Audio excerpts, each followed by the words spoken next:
From the opening chase scene to the grand finale of the main campaign, Insomniac has accomplished something that I haven't felt since they last played Spider-Man 2 on my GameCube 14 years ago, which is the feeling of truly being the Amazing Spider-Man. Here's my review of Marvel's Spider-Man. There have been many Spider-Man games over the years, with some very good ones thrown into the mix. For example, the best Spider-Man game in my opinion was Spider-Man 2, that came out in 2004. However, with the opening web-swinging chase after Kingpin's armed goons cemented that this is truly the ultimate Spider-Man experience. The story is an original one with no ties to any of the comics or Marvel Cinematic Universe, and I think that's one of its best features. Set 8 years after Spider-Man started defending Manhattan, Peter Parker has become accustomed to his new life as a young adult, even if he still can't pay his rent on time.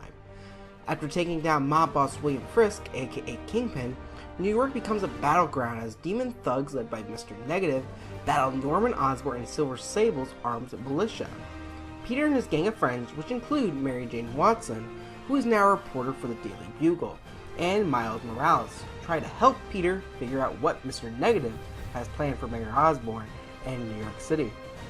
There will be no story spoilers here, but by the end of the main campaign, I felt happiness, laughter, anger, shock, and sadness, all recipes for a great story.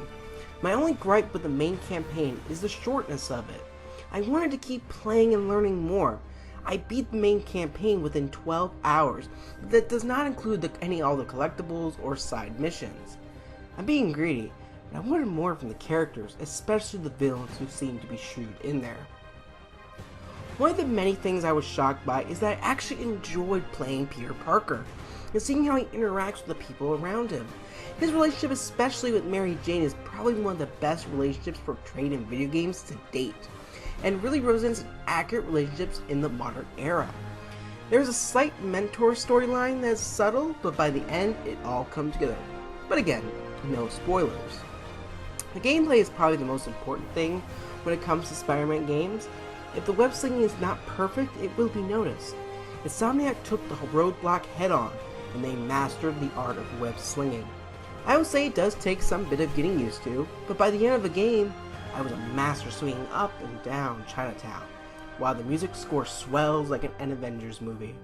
The fighting mechanic is also very simple, and performs very similar to the Batman Arkham series, but using the web abilities felt fresh. It made me come up with some new ideas on how to defeat my opponent.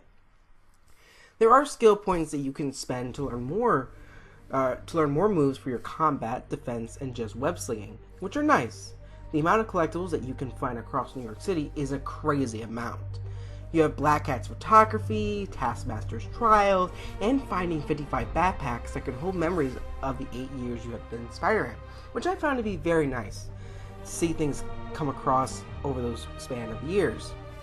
The wide variety of suits is a special nod to Spider-Man's history, and gave the player special abilities.